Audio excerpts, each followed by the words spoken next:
Welcome to True Crime Threads, where we unravel the darkest stories one thread at a time.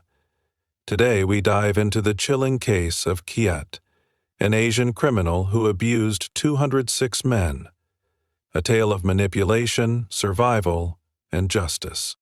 In the bustling streets of Bangkok, Thailand, a mysterious man named Kiet emerged, blending seamlessly into the vibrant nightlife of the city. Kiet was in his early 30s, with a sharp, polished appearance that exuded confidence and sophistication. He was well-dressed, often seen in tailored suits or stylish casual wear, and carried himself with an air of quiet authority. His charm was magnetic, and he had a way of making people feel special with just a few words or a subtle smile. Kiet frequented popular nightclubs, gay bars, and upscale lounges, where he introduced himself as a wealthy entrepreneur with connections in the fashion and entertainment industries. He claimed to have traveled the world, and his stories of luxury and success were so convincing that no one questioned his authenticity. Men from all walks of life, tourists, locals, and expats, found themselves drawn to him, eager to be part of his glamorous world. Kiet's targets were always confident, successful men who prided themselves on their ability to read people. He would approach them with a mix of flattery and intrigue, offering them opportunities that seemed too good to pass up. Some were promised modeling contracts, while others were told they could invest in lucrative business ventures. Kiet's ability to adapt his story to suit his target's aspirations was uncanny, and he always seemed to know exactly what to say to gain their trust. His victims never suspected that his charm was a carefully crafted facade designed to lure them into a trap. Over time, Kiet's victims began to disappear, one by one. At first, the disappearances went unnoticed. Bangkok was a transient city, filled with people coming and going, and it wasn't unusual for someone to lose touch with friends or family for a while. But as the months passed, the number of missing men grew, and a pattern began to emerge. Many of the missing had last been seen in the company of a charming, well-dressed man who matched Kiet's description. The police initially dismissed the cases as unrelated, assuming the men had simply moved on with their lives or fallen victim to the dangers of the city's underworld. But as the body count grew, it became clear that something far more sinister was at play. Kiet's method was meticulous. He would spend weeks gaining his victims' trust, learning their habits, and studying their vulnerabilities. Once he had them under his spell, he would invite them to a private location, a hotel room, a secluded villa, or a hidden facility on the outskirts of the city. There he would reveal his true nature. Kiet was a master manipulator, using a combination of psychological manipulation and physical force to break his victims. He derived pleasure from their suffering, and he kept detailed records of each encounter, documenting their pain and humiliation in a series of journals and photographs. Despite the growing number of disappearances, Kiet remained elusive. He was careful to cover his tracks, using fake identities and constantly changing his appearance. He moved through the city like a ghost, leaving no trace of his presence except for the trail of broken lives he left behind. The police were baffled, and the families of the missing men were left with no answers. But Kiet's luck was about to run out. A chance encounter with a young man named Arjun would set in motion a chain of events that would bring his reign of terror to an end. Months after the first disappearances began, a backpacker from Australia named Liam was reported missing by his friends. Unlike the other cases, Liam had left behind a crucial clue. Before vanishing, he had told his friends about a man named Kiet who had offered him a lucrative job opportunity in the fashion industry. Liam, a freelance photographer, had been excited about the prospect of working with a wealthy entrepreneur who promised to launch his career to new heights. His friends grew concerned when he stopped responding to messages and failed to return to their shared hostel. They filed a missing person report, and for the first time, Kiet's name appeared in an official investigation. The police began to dig deeper, piecing together fragments of information from Liam's last known whereabouts. Surveillance footage from a popular nightclub showed Liam talking to a man who matched Kiet's description. The two appeared to be having a friendly conversation, and Liam seemed completely at ease. Hours later, the footage captured them leaving the club together, but only Kiet returned alone the next morning. This was the first concrete evidence linking Kiet to the disappearances, and it sent a ripple of urgency through the investigation. Detectives started reviewing other missing person cases, looking for connections to Kiet. What they found was alarming. Over the past 2 years, dozens of men had vanished under similar circumstances. Many of them had last been seen in the company of a charming, well-dressed man who fit Kiet's profile. Some had been tourists, while others were locals or expats living in Bangkok. The common thread was that all of them had been confident, successful individuals who had fallen under Kiet's spell. The police realized they were dealing with a serial predator who had been operating in plain sight for years, evading detection by carefully selecting his victims and covering his tracks. As the investigation progressed, detectives uncovered more details about Kiet's methods. He often used fake identities and aliases, making it difficult to trace his movements. He frequented upscale venues, where he blended in effortlessly with the wealthy elite. Witnesses described him as polite and unassuming, someone who didn't draw attention to himself. But behind his calm exterior was a calculating mind, always one step ahead of the authorities. Kiet's ability to manipulate and deceive was unparalleled, and he seemed to take pleasure in outsmarting the police. Despite the mounting evidence, Kiet remained elusive. The trail went cold as investigators struggled to find a lead that would bring them closer to him. Then, a breakthrough came from an unexpected source. A hotel employee came forward with information about a guest who had stayed in one of their luxury suites under a suspicious name. The guest had paid in cash and left behind a few personal items, including a business card with Kiet's name on it. The card led detectives to a shell company registered under Kiet's alias, but the address listed was a dead end. It was clear that Kiet had anticipated being pursued and had taken steps to ensure his anonymity. The police were frustrated but determined. They knew Kiet was still out there, preying on unsuspecting men. The case took on a new urgency as they realized the scale of his crimes. What they didn't know was that Kiet's downfall would come from an unlikely source, a survivor who had managed to escape his clutches. This survivor, a young man named Arjun, would provide the key to unraveling Kiet's dark secrets and bringing him to justice. But for now, Kiet remained a shadowy figure, a predator lurking in the heart of Bangkok, waiting for his next victim. Just as the investigation into Kiet's crimes seemed to hit a dead end, a breakthrough came in the form of a young man named Arjun, who was found wandering the streets of Bangkok in a state of shock. Arjun, a 24-year-old from India, had been missing for over a month. His family had filed a missing person report, but with no leads, the case had gone cold. When Arjun was discovered, he was disoriented and visibly traumatized, with bruises and scars that hinted at the horrors he had endured. He was taken to a hospital, where he slowly began to recount his ordeal, providing investigators with their first real glimpse into Kiet's sinister world. Arjun explained that he had met Kiet at a popular nightclub in the city. Kiet had introduced himself as a talent scout for an international modeling agency and had immediately taken an interest in Arjun, complimenting his looks and charisma.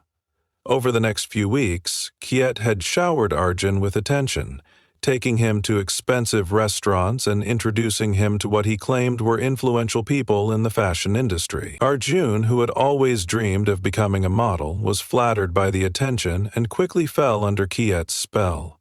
He trusted Kiet completely, believing that the man was his ticket to a better life. One evening, Kiet invited Arjun to a private villa on the outskirts of Bangkok, promising to introduce him to a high-profile photographer.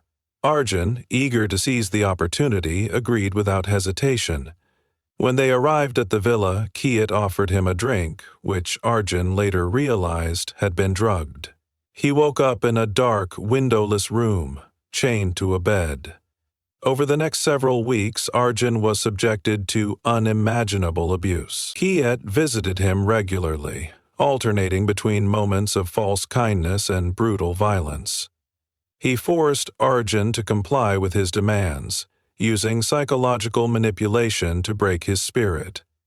Arjun described the facility as a maze of small, soundproof rooms, each designed to isolate and disorient the victims. He could hear the cries of other men but never saw them. Arjun's escape was a stroke of luck. One day, Kiet became careless, leaving the door to Arjun's room slightly ajar while he was distracted by a phone call. Arjun, though weak and terrified, seized the opportunity. He managed to free himself from the chains and slipped out of the room, navigating the labyrinthine facility until he found an exit. He ran for hours through the dense jungle surrounding the villa, eventually stumbling onto a road where a passing motorist found him and took him to the authorities. Arjun's testimony was a turning point in the investigation. For the first time, the police had a detailed description of Kiet's methods and the location of his hidden facility. They also learned about the existence of other victims, many of whom were still being held captive. Arjun's bravery in coming forward gave investigators the lead they needed to pursue Kiet with renewed determination. The hunt was on, and the police were closer than ever to uncovering the full extent of Kiet's crimes. But Kiet was a cunning adversary, and he had no intention of being caught without a fight. The race to bring him to justice was just beginning. Using the information provided by Arjun, the police launched a raid on a remote warehouse located on the outskirts of Bangkok. The facility was hidden deep within a dense jungle, accessible only by a narrow, overgrown path that was easy to miss. As the officers approached the warehouse, they were struck by its unassuming appearance. From the outside, it looked like an abandoned storage building, but inside it was a nightmarish labyrinth designed to imprison and torment. The raid was conducted with precision, and the officers were prepared for resistance, but what they found inside left even the most seasoned investigators shaken. The warehouse was divided into a series of small, soundproof rooms, each equipped with chains, restraints, and other instruments of torture. The walls were lined with photographs and journals meticulously documenting Kiet's crimes. Each victim had been assigned a number, and their personal belongings, clothing, identification, and sentimental items were stored in labeled boxes. The sheer scale of the operation was staggering. Forensic teams worked tirelessly to catalog the evidence, uncovering the names and details of 206 men who had fallen victim to Kiet's cruelty. The victims came from over 20 countries, and many had been reported missing years earlier. The police realized they were dealing with one of the most prolific serial predators in recent history. Among the evidence were Kiet's personal journals, which provided a chilling insight into his mind. He had recorded every detail of his crimes, from the initial meeting with his victims to the methods he used to break them. The journals revealed a man who took pleasure in the suffering of others, viewing his victims as nothing more than objects to be controlled and discarded. Kiet had also kept trophies of his victims in various states of distress, as well as locks of hair and other personal items. The level of detail in his records suggested that he had been planning and executing his crimes for years, always staying one step ahead of the authorities. Despite the overwhelming evidence, Kiet himself was nowhere to be found. The police discovered signs that he had been tipped off about the raid, likely by someone within his network of associates. A hidden exit at the back of the warehouse led to a dirt road, where tire tracks indicated that a vehicle had recently fled the scene. Investigators realized that Kiet had anticipated being pursued and had prepared an escape route in advance. The search for him became an international manhunt, with law enforcement agencies across Asia working together to track him down. The discovery of the warehouse marked a turning point in the case. For the first time, the police had concrete evidence of Kiet's crimes, and the survivors who were rescued from the facility provided first-hand accounts of his brutality. But the investigation was far from over. Kiet's journals hinted at a larger network of criminals involved in similar activities, suggesting that he was just one piece of a much darker puzzle. The police knew they had to act quickly to prevent more lives from being destroyed. The hunt for Kiet was no longer just about bringing him to justice. It was about dismantling an entire criminal empire that thrived on the suffering of others. Months passed with no sign of Kiet, and the investigation into his crimes began to lose momentum. Despite the international manhunt, Kiet seemed to have vanished without a trace. The police had followed countless leads, but each one turned out to be a dead end. Kiet's network of associates had either gone underground or were too afraid to talk, leaving investigators with little to work with. The families of the victims grew increasingly frustrated, demanding answers that the authorities could not provide. Just when it seemed that Kiet might never be found, a shocking discovery was made in a remote jungle in Cambodia. Local authorities stumbled upon a body while investigating an unrelated crime. The man had been dead for several weeks, and his identity was initially unclear. However, a closer examination revealed that he was Kiet. He had been living under a false identity, posing as a farmer in a small village near the Thai-Cambodian border. According to local reports, Kiet had been involved in a dispute with a group of criminals over a stolen shipment of goods. The confrontation had turned violent, and Kiet had been killed in the ensuing struggle. His body was left in the jungle, where it was eventually discovered by chance. The news of Kiet's death brought a sense of closure to some, but it also raised new questions. Among his belongings was a cryptic note, written in code, that hinted at a larger network of criminals involved in similar activities. The note suggested that Kiet had not been acting alone, and that his crimes were part of a broader operation spanning multiple countries. Investigators realized that Kiet's death was not the end of the story. It was merely the beginning of a new chapter in the fight against a hidden criminal empire. The police worked tirelessly to decode the note, uncovering references to other individuals and locations that had yet to be investigated. The information led to a series of raids across Asia, resulting in the arrest of several key figures connected to Kiet's network. These individuals were involved in a range of criminal activities, from human trafficking to drug smuggling, and their operations were far more extensive than anyone had imagined. The discovery of this network shed light on the dark underbelly of organized crime in the region, revealing a web of corruption and exploitation that had been thriving for years. Despite these successes, the case left a lingering sense of unease.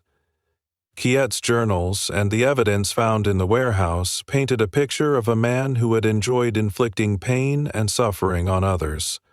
His ability to manipulate and deceive had allowed him to evade capture for years, and his crimes had left a trail of devastation in their wake. The survivors of his abuse faced a long road to recovery, and the families of those who did not survive were left to grapple with the loss of their loved ones. The documentary ends with a chilling warning: don't be confident. Trust can be dangerous. Kiet's victims never saw it coming, and neither might you.